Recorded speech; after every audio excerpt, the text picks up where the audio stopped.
কিরে বন্ধু, কি অবস্থা তোর? আমার অবস্থা তোরে কি কইতে যামু? কিরে বেটা, তুই এভাবে কথা বলতেছিস কি আমার সাথে? তোর লগে আবার কেমনে কথা কমু? গতকালকের কথা ভুলে গেছিস? তুই আমার লগে কেমন করছিলি? আরে বেটা, গতকালকে আমি একটা জায়গায় গেছিলাম, তোরে ফোন দিছিলাম, ফোনে পাই নাই, এই জন্য আমি অন্য কেউ নিয়ে চলে গেছি। আমি কি কোনো ভুল করছি? ভুল তুই করস নাই। তুই এখানে আইসা অন্যজনের কথা কসকে, যাওয়ারে নিয়ে আই, তুই যা, আমার ডাকন লাগবো না। কিরে বেটা, তুই এরকম করতেছিস কি আজকে আমার সাথে? হ্যাঁ,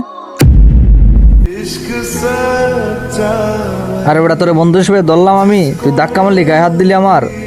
তোর কাছ থেকে তো আমি এই ব্যাপারটা আশা করি নাই কোনো সময়। তোর লগে এমনই করবো। তুই যা, আমার সামনে আসবি না কখনো। আমি মইরা গেলেও আমার সামনে আসবি না। আচ্ছা যা, ঠিক আছে, চলে গেলাম। তোর এই মুখ আর কোনোদিন আমি দেখবো না, আর আমার এই মুখও তুই আর কোনোদিন দেখবি না, যা।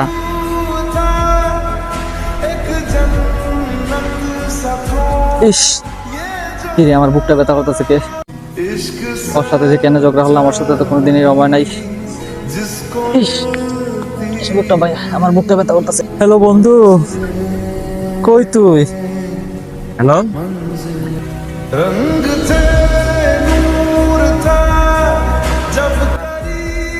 বন্ধু, কি হয়েছে তোর?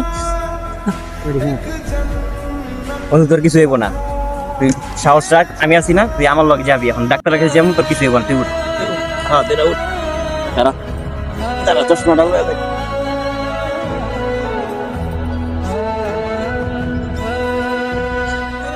বন্ধু, তুই না বলছস যে আমি মরলে তুই আবি না? তোর কি এই কথা এখন করার সময়? এটি বাদ দে, আগে মেডিকেল চল, পরে দেখা যাইব না। প্রকৃত বন্ধু সেই যে রাগের মাথায় হাজারো কথা বলার পরেও আপনার বিপদে সর্বপ্রথম এগিয়ে আসবে। বর্তমান দুনিয়ায় এরকম বন্ধু পাওয়া খুবই বিরল।